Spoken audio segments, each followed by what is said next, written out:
Les États-Unis, grâce à SpaceX, ont une fois de plus dominé le marché mondial des lanceurs spatiaux en réalisant 107 vols orbitaux en 2023, surpassant largement les autres pays dans ce secteur stratégique. À elle seule, la firme d'Exon Musk a lancé sa Falcon 9 à 96 reprises au cours de l'année, quasiment au rythme de 2 par semaine, essentiellement pour poursuivre le déploiement de sa constellation de satellites Internet Starlink. SpaceX a également effectué un tir de sa Falcon Heavy, plaçant en orbite le drone spatial militaire X-37B, et effectué 2 essais, qui se sont soldés par des explosions, de son lanceur super lourd Starship. Celui-ci doit être utilisé pour refaire atterrir des astronautes sur la Lune lors des missions Artemis. Pour l'année prochaine, nous voulons augmenter le nombre de vols à environ 12 vols par mois, soit 144 vols, a affirmé le vice-président de SpaceX Bill Gerstenmaier lors d'une audition devant le Sénat américain en octobre.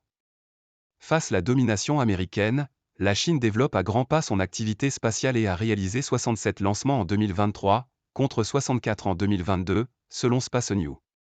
Pour son dernier lancement de l'année vendredi, la Société de sciences et technologies aérospatiales de Chine, CAC, a indiqué sur son site internet avoir procédé à 47 lancements pour sa seule gamme de fusées longue marche en 2023. La Russie a elle tiré à 19 reprises, dont 17 fois sa fusée Soyouz, essentiellement des satellites pour ses besoins gouvernementaux et militaires ainsi que des vaisseaux Progress à destination de la Station spatiale internationale, ISS, selon le site spécialisé Gunter S. Space Page.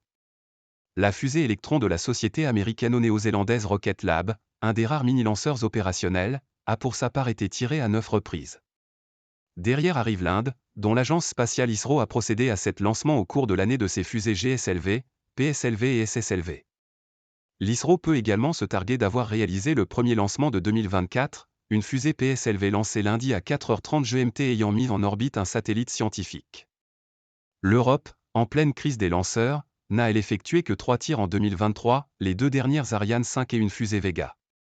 Les Européens espèrent retrouver un accès autonome à l'espace avec le vol inaugural d'Ariane 6, prévu entre le 15 juin et la fin juillet, et le retour en vol de Vega C à la fin de l'année, après un accident qui l'a cloué au sol depuis fin 2022.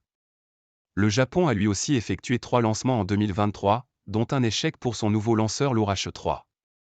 L'agence spatiale japonaise, la JAXA, a annoncé jeudi une nouvelle tentative pour le 15 février.